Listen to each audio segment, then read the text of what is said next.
What's up, Benfica Nation? Welcome to another episode of Mr. Benfica. It is episode 1010. I am the Mr. Mike Agustino, and I'm here to bring you another episode today. And this is a special episode, and you know how much I love to talk about this team today. We're updating everybody on Benfica's women's football team. That's right, we're talking women's football today. It's about time. I'm sorry, girls. It took me a long time to get back around to bringing you another update. Of course, during my hiatus, that's when I had planned originally to bring this update to you, and now here we are. There's been a lot of matches. I just, in doing the research for this episode, I realized how long ago it was that I put out the last episode that was about the women's football team. So we're going all the way back. We had the last time we spoke about the women's team, we had just won the League Cup for last season. So remember, we played last season's League Cup. I think on the third of the year. I think it was like January 3rd or something like that. That's the last time I talked about women's football. So we're going to catch you up to speed. Okay, there are 3 matches left this season. Three matches left. Okay, if Benfica wins all 3 matches, they are champions. That is at the bottom line. Okay. Yes, one of them is against Sporting. Right now, we're atop of Sporting on the table, but that's because Sporting have a match in hand. Okay. We have played Sporting twice this season. We have lost to Sporting twice this season. Well, actually, we've played Sporting 3 times, twice in the league. We've lost twice in the league, but we beat them in the League Cup final for this season, and we'll get to that in just a few minutes. So I'm going to take a quick break on the podcast. If you are watching on YouTube right now, welcome. Make sure you go to the little button there and you hit subscribe to this channel so that you can be and actually hit the little bell next to the subscribe button as well so that you can be alerted every time Mr. Benfica puts out a new episode. It has been a long day here, a lot of work, in my regular work life, but also a lot of football work going on today. I was wearing all kinds of hats, doing all kinds of things today. We had Europa League action, and I had put out some predictions earlier today through Better Than Vegas. I had provided some predictions, and well, it started to go right. I did go 2 for 3 actually in my predictions. I had predicted that Villarreal would win. I had predicted that Bruno Fernandes would score. I even had predicted, not officially, but off the record, that Bruno Fernandes would have a penalty kick. That happened as well. I predicted I should say, I advised everyone to take the over on the 2.5 goals that they were given for that match. All that came true, except I told everyone to take the money line on the draw because it was paying so well. Well, Manchester United smacked Roma 6-2. Not that any of you care, but I had that going on. And on the other side of me over here, I had Benfica versus Oliveirense going on in basketball. Liga Placard playoffs quarterfinals game 3. The series was tied at 1. It shifted, to Oliveira de Samej, and Benfica pull it out. 2-point win at the end, and a 4-point win. Now I can't remember. I think Benfica hit 2 free throws at the end of the match to seal the victory. With 1 second left, they hit 2 free throws, and Benfica up 2-1 now in the series in this quarterfinal. Of course, they have game 4 this weekend up there in Oliveira de Zamej against Oliveirense, who are still the defending back-to-back champions of the Portuguese Basketball League, the LPB. And well, there's no players left from the team that last won that championship, because that was back in 2018, 2019 was the last time Portugal crowned a champion in basketball. As we know, last season everything got thrown out.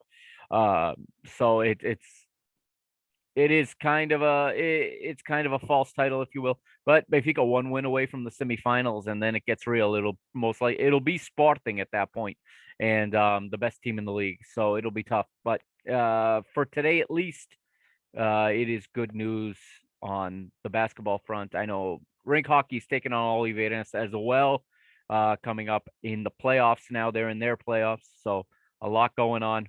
Men's futsal eliminated yesterday from the UEFA Champions League quarterfinals, or the UEFA Futsal Champions League quarterfinals.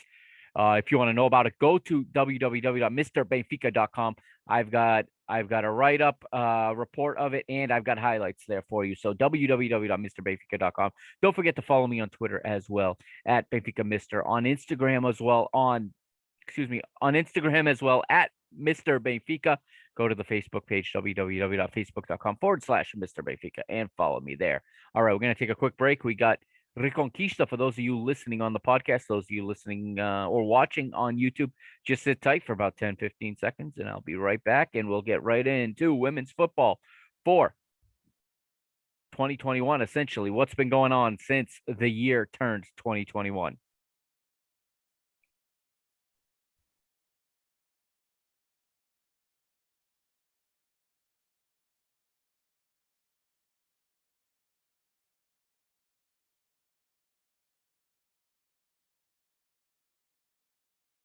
And welcome back to Mr. Benfica, episode 110. We are at episode number 110 now, almost. No, actually, not almost. It's 2 years plus now since we got this started. And we're going to pick it up with Benfica losing in the women's Portuguese Cup final. That's where we're going to start. So the last time we talked, Benfica had won the Portuguese League Cup final over Braga back at the end. I believe it was at the end of 2020. It was in the week between Christmas and New Year's, and then the following week they were going to meet for the Portuguese Cup of last season that had still yet to be determined. And so you'll remember from the last time that we spoke about the women's team, like I said, Benfica winning the League Cup, like we just said. It was a 3-0 result, Benfica beating Braga handily. Okay, so a week later, the two teams met again. This time they met in Aveiro, and I think that's exactly where they played the previous match. No, the previous match was in Coimbra, excuse me. So Benfica winning in Aveiro for the League Cup 2019-2020. Okay, and then a week later we go to Aveiro for the Portuguese Cup final of 2019-2020. And I'm going to take a look here, and I'm going to give you now the lineups. Okay, Benfica, remember, had just won 3-0. So Braga was going to be extra motivated in this one. So here is the lineup, starting with the Guerreiras do Minho, the Braga side, who are still, remember, the Liga BPI defending champions. Yes, they were the last team to be crowned champions again back in 2018-19. So in goal, they had the Irish international Mary Horahan.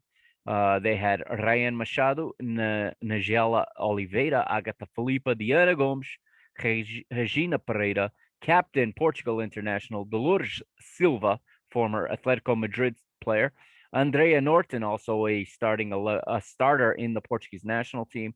South African Jermaine Seppo Sensue, and then the two Americans up front, Hannah Keane and Myra Delgadillo. Okay, and their manager is Miguel Santos. Benfica take the pitch. Okay, and in goal in this one was Carolina Violão. They played with their four in the back. And again, Felipa Patão, this was her second match in charge.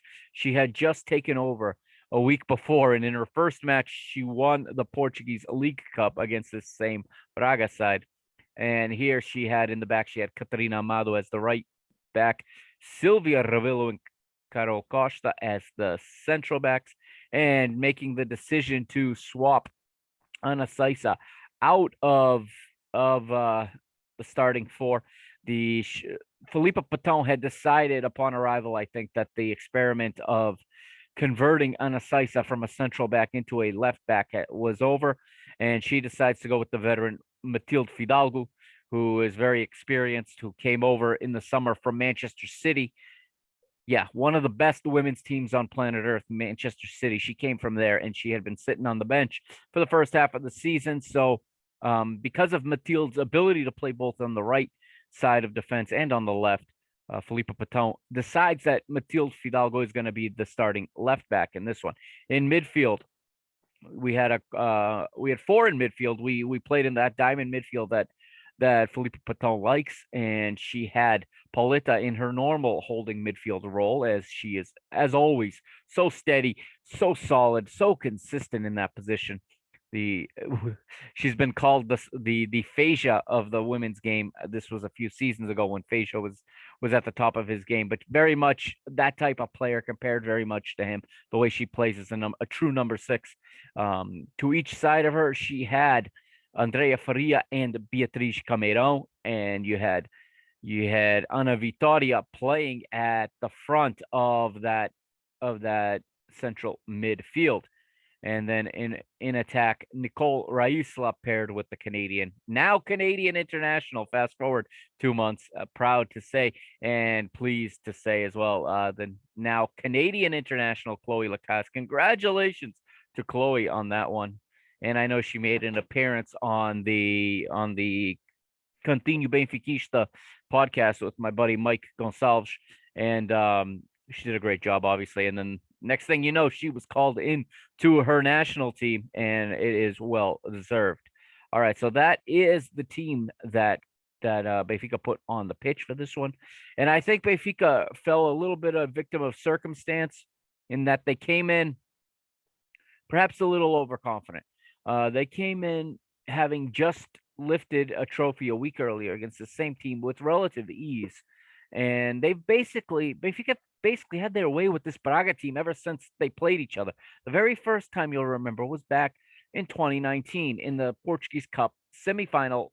Okay, the first leg at the Tapadinha, Braga won. I think if I remember, the score was 1-0.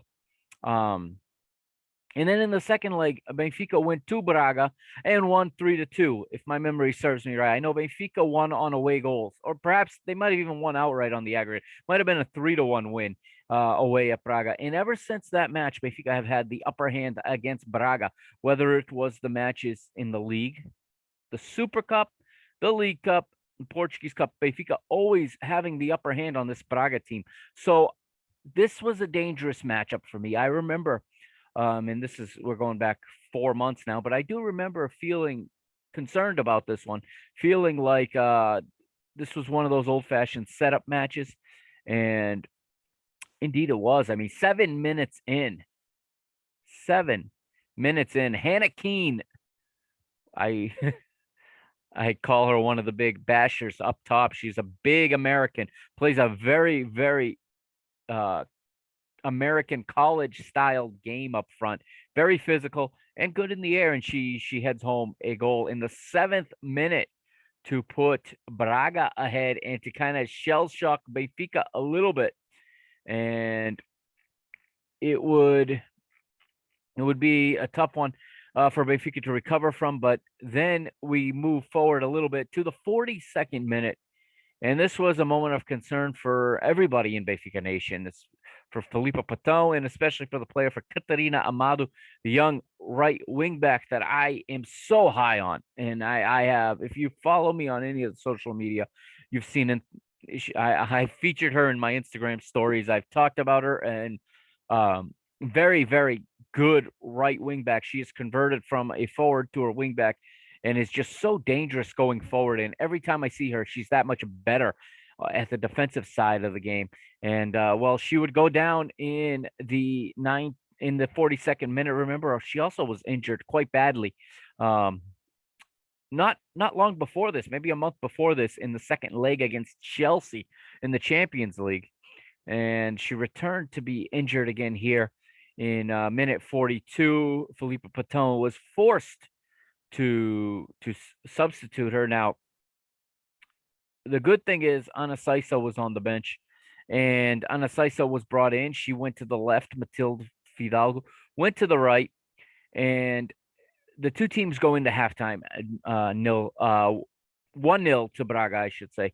The two teams go in, and I think Benfica came out a little bit woken up, because in the 50th minute, it was none other than Nicole Raisla once again finding the back of the net. She has a knack for finding the goal in these big matches. Remember some of the big goals she scored, especially the two at Anderlecht against in the Champions League in the second preliminary round, or the last preliminary round. She had two brilliant goals against Anderlecht, and now she finds the back of the goal here, and suddenly, Benfica draw level, and I think we all breathed a sigh of relief here, and I think we all thought that, all right, now nature's going to take over, and we're going to do what we always do. We're going to take over, and I think the players felt that, but Braga did not back down.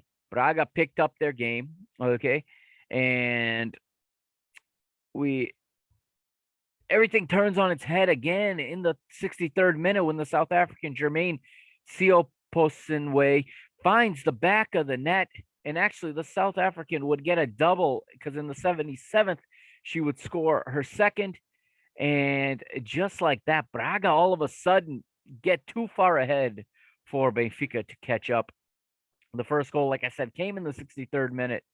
And we get a substitution in the 67th.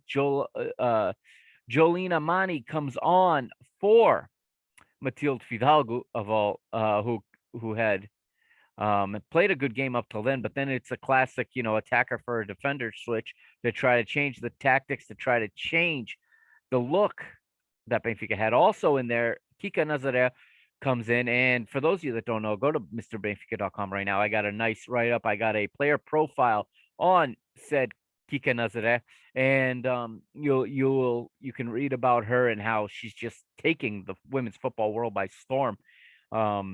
She comes into this match also after the 60th, after the hour mark, and those two substitutions are made to really give Benfica an attacking look and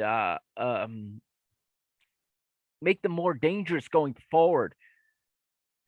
But like we said, and it starts with, like we said, Braga would double their lead on the 77th. But before that, 68th minute, and Miguel Santos makes a switch as Sofia Silva comes on, and Ryan Machado comes off. So it's a like-for-like switch, but it leaves. I shouldn't say it leaves. It's a nice adjustment there, and Benfica started to have trouble once again with that adjustment. And this was one of those games where the ball just would not go in the goal. This is one of those games that you just dread. Those days where you do the things right, but you just cannot find the back of the net, or you just cannot get that finishing touch. You cannot get that last delivery that makes it all so much easier. And two more substitutions for Braga after 80 minutes. Laura Luiz comes on in the 81st, and Ana Telsch comes on in the 89th. Braga see out the result, and they win the Portuguese Cup in a bit of a shock, a bit of an upset, because I think we all expected Benfica to lift the Portuguese Cup for the second time in a row. They were the cup holders going into the match, as they had won the previous cup final, as you'll remember, at the Jamor over Valadares Gaia. And what I now believe is going to be the final cup final, at least women's cup final, to be played at Jamor. I don't think we're going to see the federation ever go back to the Jamor, and it saddens me. But now we see these cup finals being moved all over the place. It looks like Coimbra is going to be the new home of the Portuguese Cup final, and this one happened to have been played in Aveiro, but it has been announced that this coming season's the 2020-2021 Portuguese Cup final, which is the Portuguese Cup is currently suspended for the women. That was announced back in March. They suspended it. We're at the round of 16, I believe, and it's been suspended. So we don't know yet when it's going to be resumed. My guess is at the end of the season, they'll do like a 2-week single elimination tournament just to get through it. Like we saw perhaps the Champions League and the Europa League do a year ago. So the cup gets hoisted by Dolores Silva, the captain of Sporting Braga. And it was a setback for Benfica, a setback for Filipa Patão, her first defeat. And, a tough one to swallow, because you really expected Benfica to take over and to lift the cup. No question about it. But how do they respond is the question now. The rest of January, there was only one more match, and they closed out because of there was a believe it or not, an international window there in January. And we go through a couple spells here in the calendar with not many matches to talk about, because there are two international windows squeezed in, one in January, one in February. But as we move forward in January, um, Benfica would close out the first stage of the championship of the Liga BPI. Remember, this year, because of last year's cancellation, because of the COVID virus, nobody was relegated, and all of the teams in the final stage of the second division were promoted. So for the first time, the Portuguese Liga BPI, the first division, had had 20 teams in it. So there was 10 teams in the north, 10 teams in the south competing in a qualifying round in which each team played each other once. Okay, they played everybody once in their section, 9 matches, and then the top 4 from each section advanced. They call this the apurumento, the qualification to the championship. So the top 4 from each section advance or qualify for the Liga BPI championship stage. And the final match of the first stage of the qualifying stage, Benfica would win at the Tapadinha with ease 7-0 over Torreense. And that would take us to the we do have a couple more matches in January, I should say. We move now to round 1 is postponed, actually. So round 1 of the championship stage against Braga postponed. So we start off in round 2 with a 4-0 victory over Albergaria on the 23rd of January. And then 4 days later, a 3-0 victory on the road at Famalicão. This was in the semifinal of the new League Cup. So we had just won the League Cup, and now we're already defending it. And we played Famalicão in Famalicão on their turf, and we came away with a 3-0 victory, which was the first defeat of the season for Famalicão. Famalicão finished the qualifying stage for the Liga BPI, the first stage, perfect. They won all 9 matches, including beating Braga. So they had yet to lose. And then we went up there and we beat them 3-0 to advance to another final. So now we have qualified for the 2020-2021, if you're still with me, the new edition of the Portuguese League Cup final. We had just won last year's edition, and now we're playing this year's edition. And actually, we had started playing this year's edition before last year's was complete. We had played the quarterfinals earlier against Albergaria. We had advanced, and now here we are in the semifinals, winning 3-0 at Famalicão, and on to the final against Sporting that would be played here in March, and we'll get to that match shortly. But that closes out January. February the 6th, we have round 3 of the Liga BPI, and it's a 1-0 away win again at Famalicão. We go again to the turf. Ana Vitória picks up a goal in the 4th minute, and Benfica hold on to that 1-goal lead on the synthetic surface up in Vila Nova de Famalicão.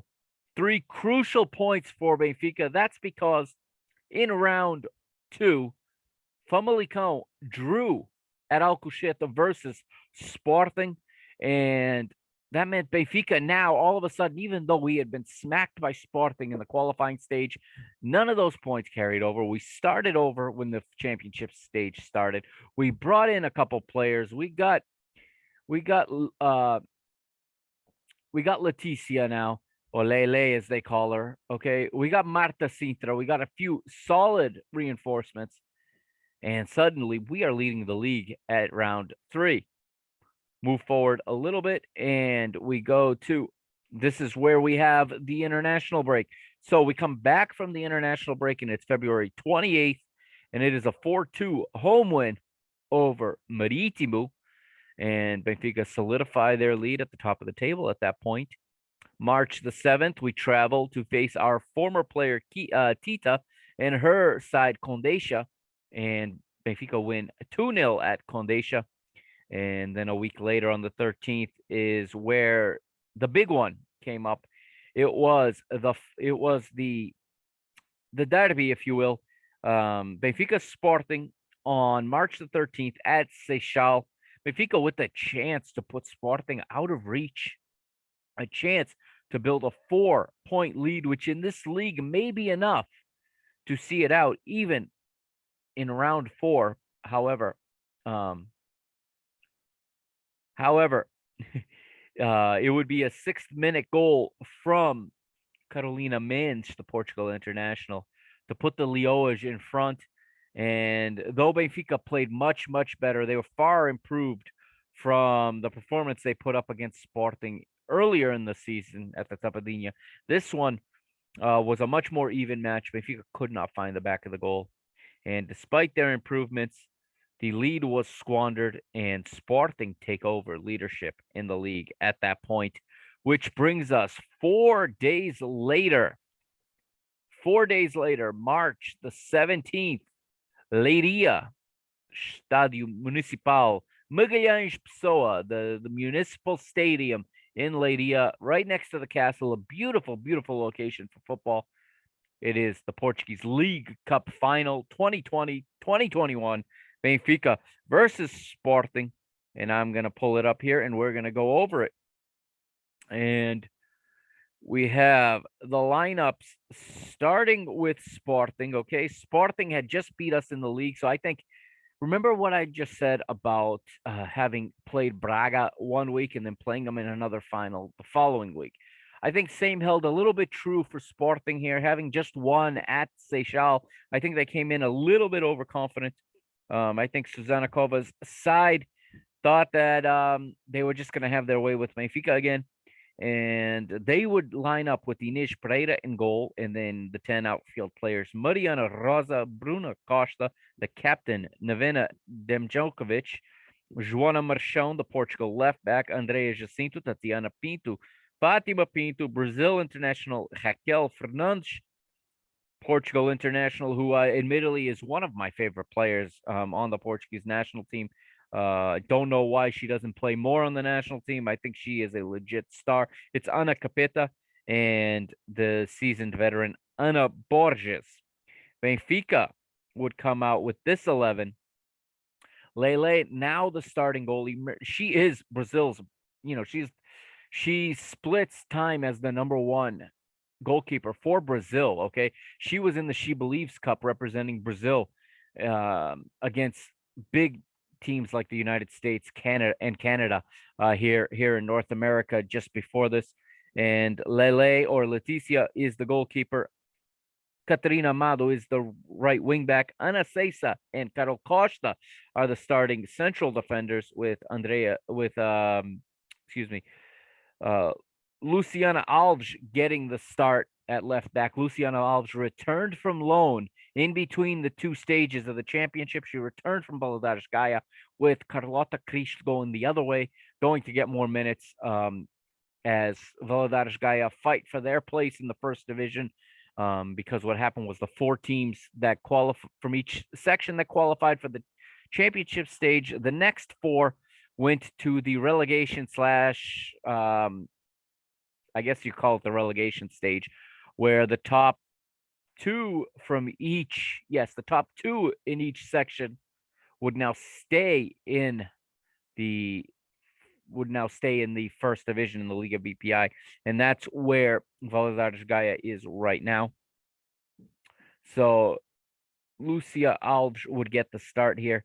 In midfield, we start to see the midfield that we now have, because I believe before this match, I could be wrong, but before this match, Ana Vitória was injured I believe it was on the turf, if I'm not mistaken, in one of the Famalicão matches. We lost her. She's a Brazil international. That's a big loss. But if you read my article at MrBenfica.com, this is where we got Kika Nazareth, Francisca Nazareth, known as Kika. She gets the start in midfield alongside Christy Uchebi, Beatriz Cameirão, and Andrea Faria. Up front, Chloe Lacasse partners with Nicole Raisla once again. And in the same way, we were shell-shocked against Braga 2 months earlier. We come out firing, and Chloe, the Canadian international, not yet at that point, but soon to be Canadian international, would put us on the board 4 minutes into the match. Benfica on the score sheet. Chloe wearing the captain's armband and leading by example 1-0 to Benfica. And 8 minutes later in the 12th, Nicole Raisla would make it 2-0. She would double the lead from the penalty spot in a in a call from referee, and if I have it here, the referee was Sandra Bash, the same referee that did the Portuguese Cup final against Braga. Is Sporting did not care for that call, but it was a penalty, legitimate penalty, good call. And Benfica up 2-0, and it looked like Benfica were gonna cruise, and Sporting were completely disoriented. Okay, Benfica coming down the pitch, they're moving the ball freely. Kika's getting into the spaces in between the lines. The thing she does so well that I just love to see, and it's so rare in players now to see players get in between the lines, find the space, pick their head up, see their teammates, and put the ball into the right place. She can do that. She can also shoot from outside. She's actually the one that drew the penalty kick that Nicole finished.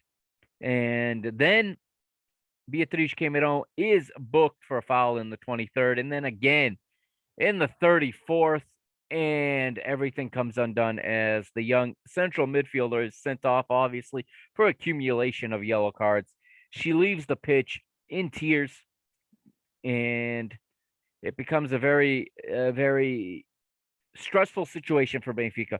But Benfica rally well, and a lot of credit to the on-pitch captain of the day, Chloe Lacasse, as she rallies her team together. She gets them focused, and Benfica take the lead into the halftime interval, into the team talk. And in the locker room at halftime, Filippo Paton has to just be saying, we got to keep doing the same thing. Keep it going. We got this. Let's go. 45 more minutes and we're going to be lifting another trophy, and we can forget that last final. In the other team room, that Susana Cova is reminding Sporting who they are, what they've done to Benfica in the two previous meetings.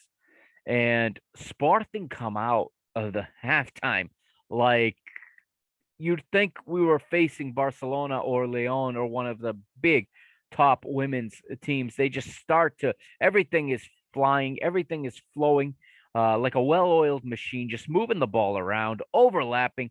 Ana Borges is flying down one flank, Joana Marchão down the other. You got both Pintus in the midfield just controlling everything. Tatiana and the other one's name is Tatiana and Fatima Pinto. And you just see Raquel Fernandes giving all kinds of trouble to Benfica's back four.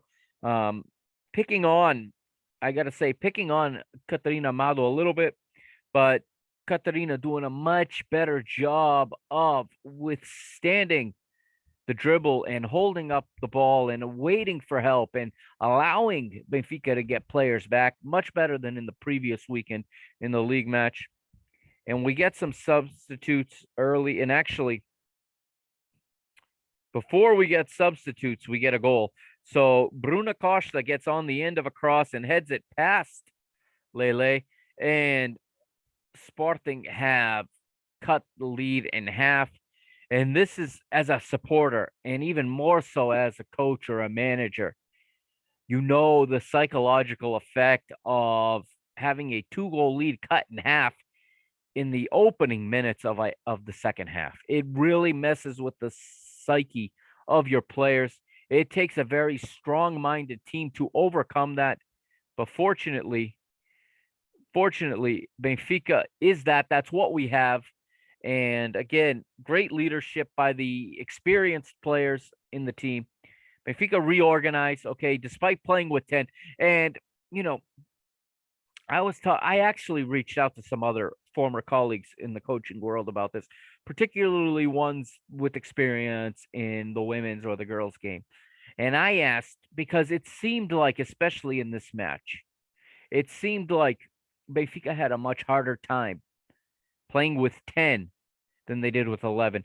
And when you watch men's matches, you see it a lot where the team with 10 ends up kind of improving. It seems like they play a little bit of a smarter game knowing they're down a person. But the women really seem to struggle to know what spaces to step to, what to leave open. So I asked a few people, and I asked my sister as well, who played football. And the resounding response was that, well, how often do they play with 10. And it honestly didn't occur to me, but it's true. Sending offs happen a lot less. Red cards come out a lot less in the women's game for different reasons. That's a podcast of its own.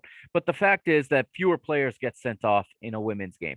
You see the referees with a lot more leeway, and I think the referees do a good job actually of using words versus using cards to keep matches in play.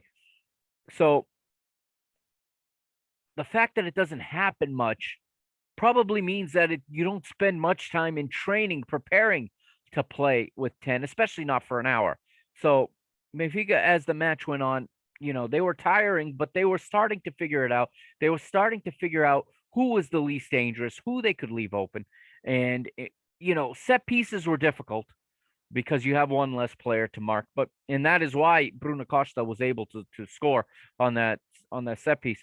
But Benfica would go on and they would start to really, really defend better. And positionally, they got a lot better. But you start to see some substitutions. First, it's going to be, and I'm going to see here, Benfica don't wait until the 67th minute to make their first substitution, despite usually you see a player sent off and there's quickly a tactical substitution to readjust and realign the team. Felipe did not do that. She stuck with the players she had on the pitch, and I like that. But she makes the tactical substitution in the 67th minute. On comes experience Matilde Fidalgo. I think that's a great change because, again, this player came from Manchester City. This is a long-time Portugal international. She's a former Sporting player. She's a former, I believe, Primeiro Dezembro player who used to be Primeiro Dezembro until Sporting, Benfica, and Braga got into this game of women's football, were a powerhouse. They won for like a decade straight. They were champions and cup winners. They won everything there was to win. And Matilde was in that setup before going to eventually to Sporting, and then from Sporting, she moved on to Manchester City. And her experience, her calmness really helped in the organization and in the positioning of her teammates, the vocalization of instructions. And also I think Lele was also so important in this one because as the goalkeeper, you could hear her, especially with nobody in the stadium. You can hear her instructions as she's moving the 10 players, or the 9 players, actually, the 9 outfield players in front of her. She's moving them from spot to spot, telling them when to step, when to drop. Okay. She's also talking them through their passes, who they got to the right, to the left. She deserves a lot of credit for this performance and this result that Benfica were able to manage to hang on to against probably the best team in Portugal. Okay, we're good. They're good, but they're older. They're more experienced. Okay, I explained this to my father. The difference between, because he didn't catch the match and he hasn't seen much of the women's team, but I said, what's interesting about Benfica Sporting in the women's game, and first of all, the noticeable difference is the number of Portuguese players in both teams, obviously. But you can see that the level of play is almost even, okay? But like I said, Sporting have a lot more experience and you see the core of today's Portuguese national team. Most of them play for Sporting. But you see the core of tomorrow's Portuguese national team. Okay. We just finished the Euro 2022 qualifying. By the time Euro 2026 comes around, the core of this Benfica team is going to be the core of Portugal. You can see the generational battle, if you will, here. You see a generation of players fighting to hang on to their spot. They're not ready to hand the baton off to this new crop of players. So it's this battle between today and tomorrow, if you will. Both teams with a real high level. And very, very enjoyable, made for a very captivating match. Benfica, though, did well. And then Filippo with another good substitution. 77th minute. This is tactically very smart because Chloe had already dropped and played as a midfielder here, leaving Nicole playing alone up top. That was the only tactical change she made after the red card. She did not take anyone off and bring somebody on. She made that switch. She just took the chess piece that is Chloe Lacasse from here and moved it there. Okay, but here she subs off the goal scorer Nicole Raisla, brings on a ball handling and a fast, fresh Jolene Amani. Jolene, of course, is a Dutch international, or a she's a Dutch player. I believe she has a couple international caps under her belt. And between Jolene and Christy Uchebi, okay, who Christy does not play nearly as much as some of the others, they were able to slow the game down, keep the ball on their feet, and allow their teammates to rest while they killed some time on the dribble. Okay.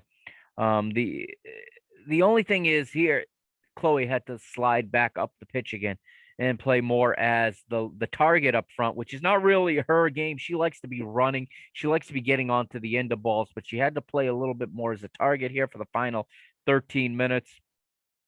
Sporting would make some substitutions of their own. In the 61st, Fatima Pinto came off. Joana Martins came on, and Joana Martins in turn would come off again in the 90th plus 11. Yes, there was 11 minutes of stoppage time in this one. Carolina Mensch, the goal scorer at the previous weekend, comes on in the 85th minute. Not sure what Susanna Kova was doing there, but I'm glad she did it. Sporting unable to find the equalizer, and the referee would blow his. They do hit the. I do have to mention, they hit the bar with. I think it was already after the 90th minute, and now I'm struggling to remember which player it was, but they hit the. They get a nice turn and a shot, and it beats Lele, but it hits the crossbar and stays out, and that's the little Strelinha that Benfica didn't have in the previous match 3 days earlier. They had it here in the cup final, and referee Sandra Bash will blow her whistle 3 times for full time at 90 plus 11, and Benfica will win the cup. As you can see, the cameras focus in on the Sporting players in tears, bawling their eyes out, while the Benfica players celebrate. Captain Sylvia Javil had come on in the 90th plus 9. She had replaced Kika, who had a phenomenal match. Kika is one of a kind. She was already starting to show her class, and I'm convinced this was the match where Francisco Neto, the Portuguese national team manager, said she's got to be in my next convocatoria, in my next national team call up, because the next one was the all important playoff against Russia. So Benfica win 2-1. They lift the cup. They retain the cup. They successfully defend it, and with that, we take a short break here on Mr. Benfica. And when I come back, I'll break down the rest of the action that has transpired since this match. And we'll have you all up to speed and ready for this weekend's match. We're talking Benfica women's football here on Mr. Benfica. Of course, I'm the host, Mr. Mike Agustinho. And you know where to follow me on Twitter at Benfica Mister, on Instagram at Mr. Benfica, and also www.mrbenfica.com. Go there right now and check out the futsal highlights, and check out my write-up and profile of Kika Nazaret. We'll be right back.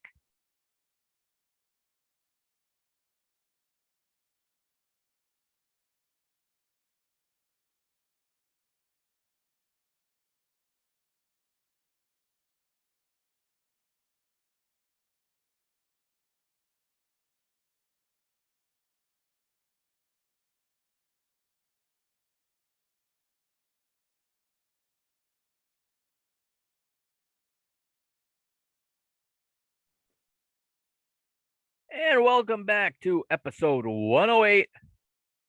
Wow, not 108. Welcome back to episode 110. It's getting late. It's been a long day. I do apologize there. All right, so we move forward now, and we go to the 21st of March, and it is Torres Benfica, and I have it here. It is round 8 of the Liga BPI, away at Torres. Not a long trip from Lisboa, just a 20 minutes or so north. And Benfica go in and win 7-1 and smack Torrens. There's nothing to talk about. That closes out the month of March. Um, or they will then close out the month of March, I should say, a few days later, winning 1-0 at home to Albageria at Seixal. And that came on a goal from Andrea Faria. That's right, the midfielder gets a goal. And Benfica in that match, once again, for an extended period of time, down to 10 players as Anasaisa was sent off in that one. And we go to the final international break of 2021. Of course, Portugal facing Russia during that break, home and away, losing 1-0 on aggregate after 180 minutes. And it was the Kika Nazaré show in the first half of both of those matches. And in both matches, Russia was able to successfully adjust at halftime. And well, this isn't a Seleção pod. Otherwise, I'd have a lot of questions to ask about Francisco Francisco Neto. Uh, Interesting decision he made in starting Sporting's backup goalie over Sporting's starting goalkeeper in the first leg, and of course, she has a blunder that cost Portugal their trip to the Euro. But we get back from the international break and it doesn't get easier. It just picks up in intensity. It's a home and home with Braga, Sporting Braga, still with that sour taste in the mouth of losing the Portuguese Cup final. It's a trip on April the 18th up north. In between there also there was a Portuguese Cup match postponed. Benfica were set to play Brito Sport Club in the round of 16 on April the 2nd. As I said, the federation suspended the competition.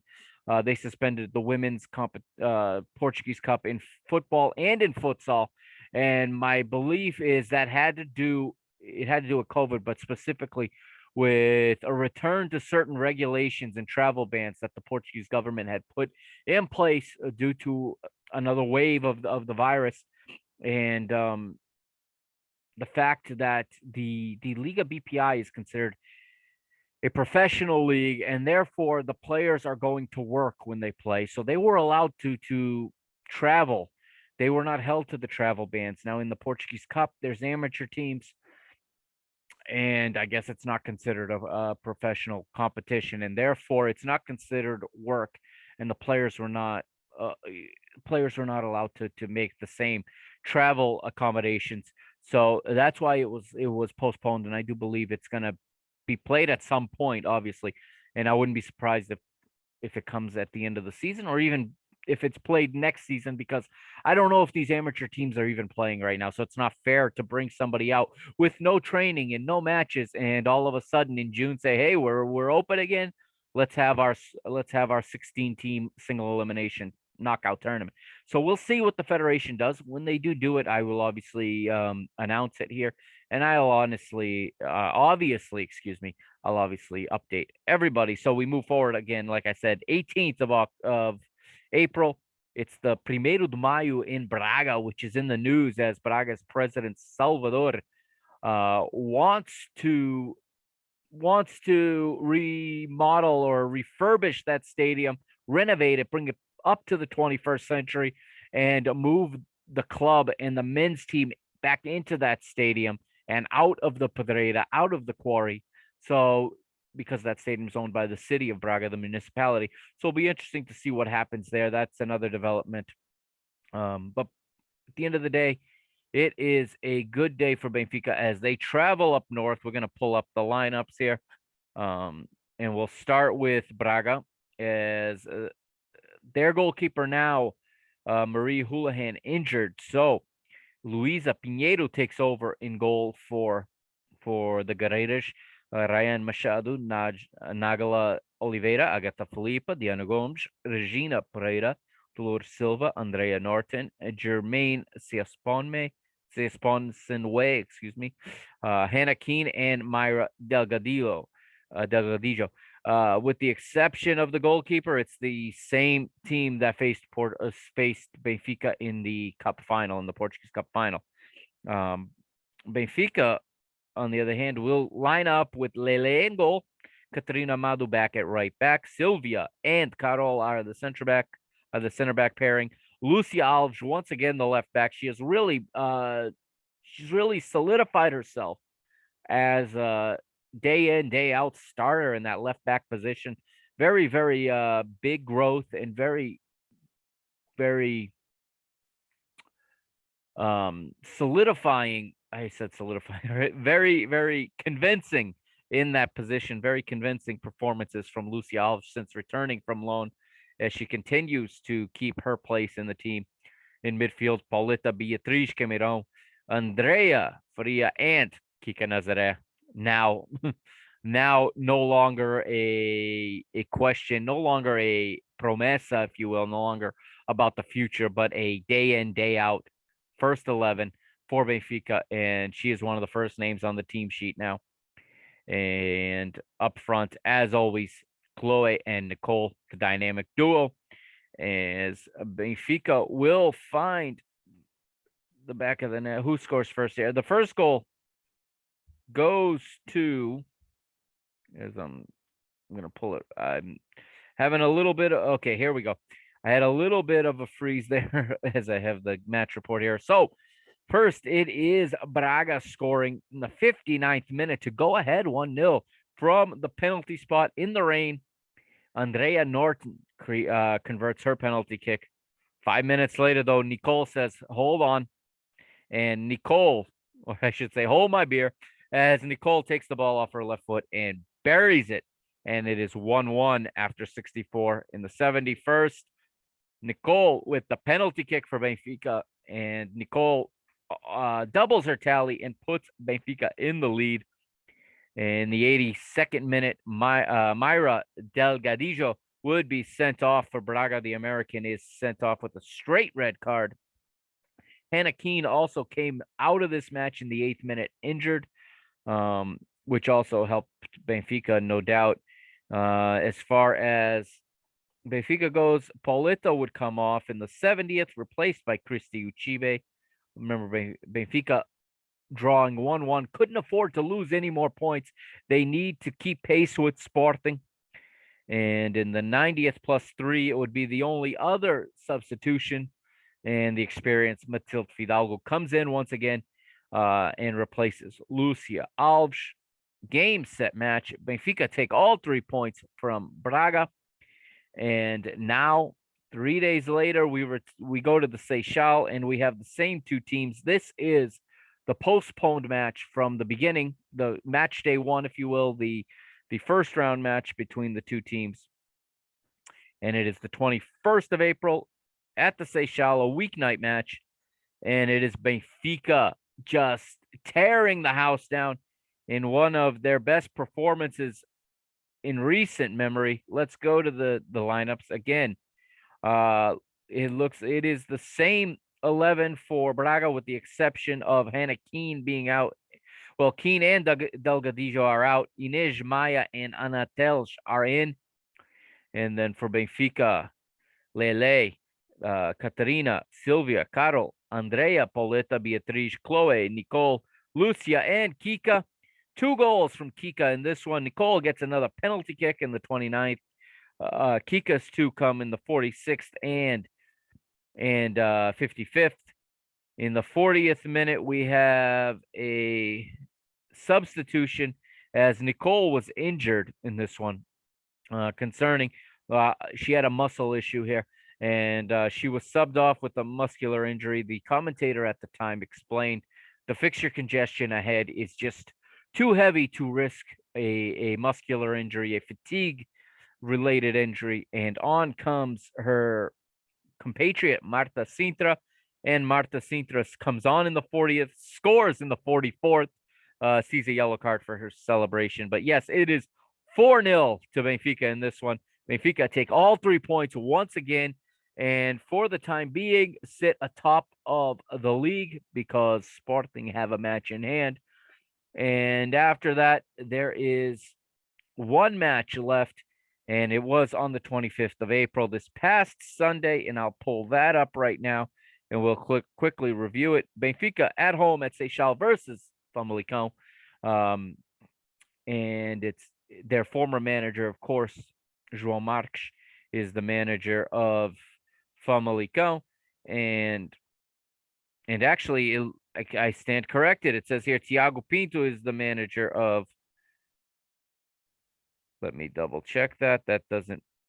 I must have missed this one, but okay. So Tiago Pinto is the manager. João Marques has left Famalicão. I'm shocked that I missed that, but we got Famalicão coming out with Ruth Costa in goal, another Portugal international, currently the third choice goalkeeper for the national team. Sara Monteiro, Maureen G. Santos, and Mariana Azevedo, Mariana Campino, Andrea Miron, Maria Miller, Maria Negrão, Solange Carvalhas, and the Brazilian forward, who is an absolute nuisance to watch play. She's about 6 feet tall, but she is on the ground constantly, and when she has a chance, she gets stuck in.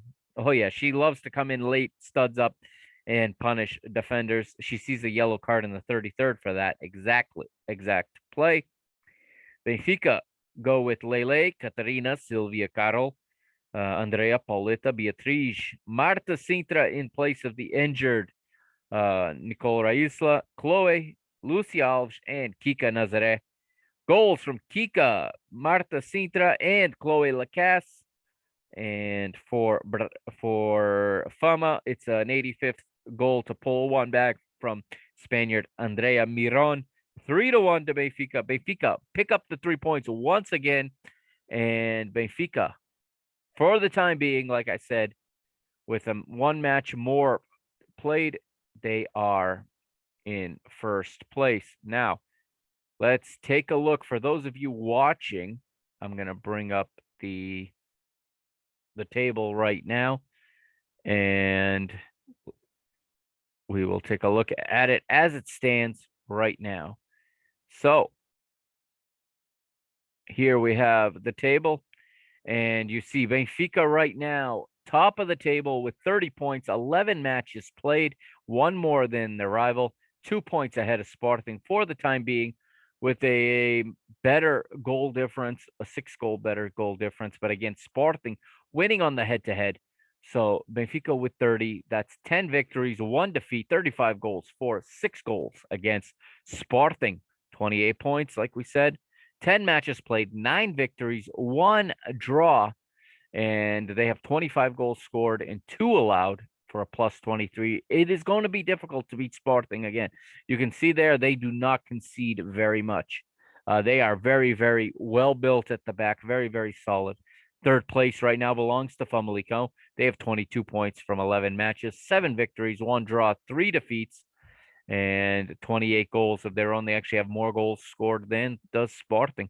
But Braga are fourth with 18 points in what is somewhat of a rebuilding year. They lost some good talent in the offseason, some that never came back after the league was suspended a year ago. They have, from 11 matches, 6 victories, 1 draw, and 5 defeats. Albergaria having themselves a historic year to be in 5th place. 15 points right now from 11 matches.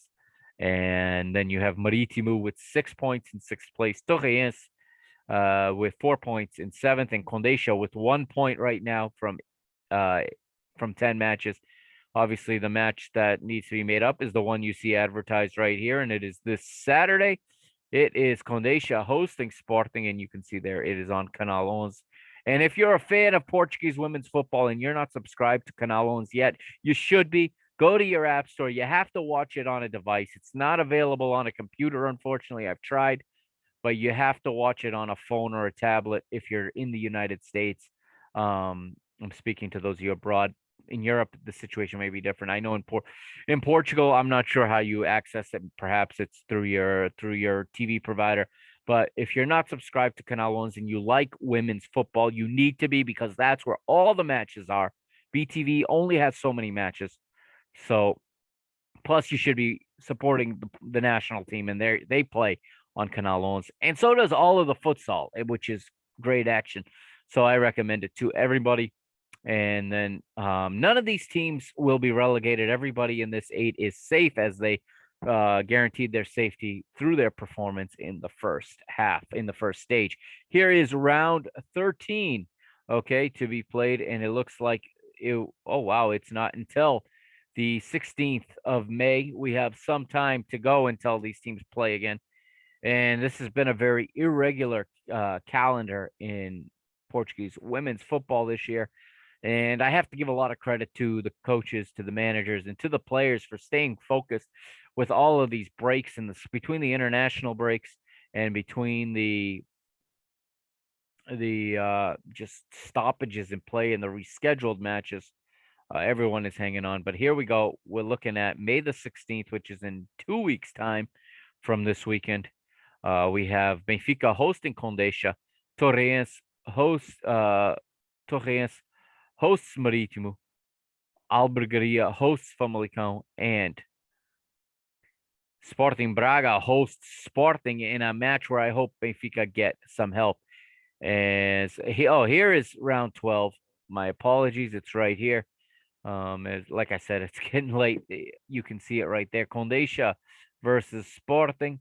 Famalicão hosting Torreense. Marítimo hosts Benfica. Benfica playing on Sunday on the island against Marítimo and Funchal, and Braga hosting Albergaria. But looking forward to round 13. I like that. I like the way that shapes up with us playing the last place team and Sporting having to travel to Braga. Maybe we can get some assistance. Maybe we'll get some help there. On if you're watching on YouTube right now, you see right here the top goal scorers right now. Famalicão's Vitória Almeida, the one I just talked about. She's the leading goal scorer with 10. Braga's Hannah Keane and Marítimo's Thelma Encarnação have 8 apiece. And that, my friends, is going to do it for this episode 110 of Mr. Benfica. I will be back on the weekend to review tomorrow's Tondela Benfica Liga NOS match. Okay. We're at round 30 now of Liga NOS, and Benfica travel to Tondela in another must-win match as we hope to catch Porto. We have a chance. Hopefully, Porto can drop more points. They seem to be coming apart a little bit. And next Thursday is the big one. It's the Clásico against Porto. So I'll be back this weekend to review the match with Tondela and get everyone ready for the match with Porto next Thursday. Yes, they're putting that match on a Thursday. Aggravates me, probably aggravates most of you. But guess who's not going to work on Thursday? This guy right here. All right. Thank you for joining me here on this episode. Remember to follow on Twitter and on Instagram. And remember to check out MrBenfica.com. New stuff going up there. I keep putting stuff up.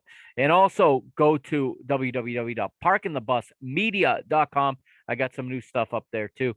And I'm going to continue to post there as well as more Parking the Bus episodes also get released. And I've been doing videos for Better Than Vegas. What I'm going to start doing is my prediction videos are going to go up on the Parking the Bus or the PTB Media YouTube page. All right. Thank you. This has been the Mr. Mike Agustino. I am signing off, and I'll see you this weekend.